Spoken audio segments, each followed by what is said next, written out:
kalau memang sebagian menyatakan bahwa itu tidak baik, bahwa itu konotasinya adalah plesetan dari nama binatang ya, nah itu tentu dianjurkan kepada anak-anak tidak menggunakan kata itu.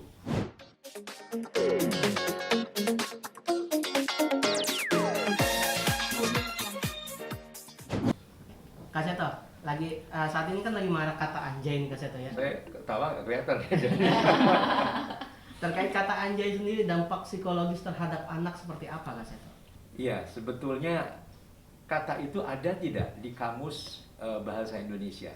Nggak ada kan? Nggak ada. Gitu. Jadi apapun kata yang kemudian diciptakan oleh sekelompok ya, mungkin kata-kata gaul dan sebagainya, itu tergantung juga konteksnya dan penggunaannya. Kalau kemudian sebagai suatu persahabatan ya, dengan senyum dan mempererat persahabatan ya tentu dianggap tidak baik, tidak masalah. Tapi kalau kemudian dipakai untuk memaki, untuk melukai hati dan sebagainya, tentu menjadi negatif. Gitu. Nah, kita lihat saja kalau memang sebagian menyatakan bahwa itu tidak baik, bahwa itu konotasinya adalah plesetan dari nama binatang ya, padahal binatang itu sendiri kasihan ya, makanya nama itu jadi negatif ya. Nah itu tentu dianjurkan kepada anak-anak tidak menggunakan kata itu. Jadi saya pernah menjumpai anak kecil gitu, dia dengan kata-kata itu tapi ketawa-ketawa gitu.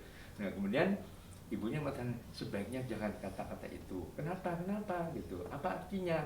Ya memang nggak ada artinya, tapi sementara mungkin teman-teman takutnya tersinggung, jadi marah begitu. Jadi mungkin dinetralisasi saja. Selama ini masih menjadi bahan perdebatan, itu sebaiknya tidak digunakan. Kan ini cukup banyak plesetannya kan. Saya menemukan sudah ada 3 selain kata dasarnya sendiri begitu. Jadi kalau itu kemudian dikonotasikan sebagai negatif ya sebaiknya untuk anak-anak dilindungi supaya tidak merusak persahabatan.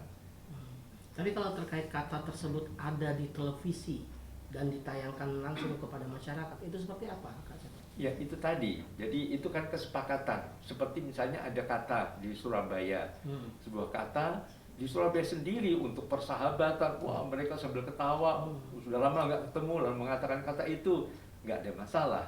Tapi begitu dipakai untuk menghujat, menghina, atau memaki, ya tentu akan jadi masalah begitu. Jadi sebetulnya tergantung penggunaannya dan konteksnya kata itu. Tapi kalau itu memang sementara ini cukup ramai dan sebagainya, ya kami pribadi menganjurkan sebaiknya tidak usah diucapkan lah, daripada kemudian menjadi permasalahan malah mengganggu konsentrasi kita yang sedang gencar-gencarnya menghadapi COVID-19 ini. Artinya kata-kata tersebut itu tidak perlu diambil serius langkah hukumnya ya? Ya makanya seberapa jauh itu apa ya melukai hati dan sebagainya, dan itu sebetulnya lebih baik konsultasi kepada ahli bahasa. Itu kalau ada bahasa yang tidak ada di kamus besar bahasa Indonesia, kemudian nanti ada orang misalnya belingkung, tapi belingkung itu ternyata kata yang sangat jorok misalnya begitu, padahal malah netral, nggak ada artinya apa-apa begitu. Jadi sebaiknya memang tidak usah diterus-teruskan karena sudah terlanjur seolah menjadi konotasi negatif. Kemudian marilah kita entah para selebritis, entah para seniman, entah para tokoh-tokoh muda ini fokus pada bagaimana menghadapi pandemi COVID-19 ini.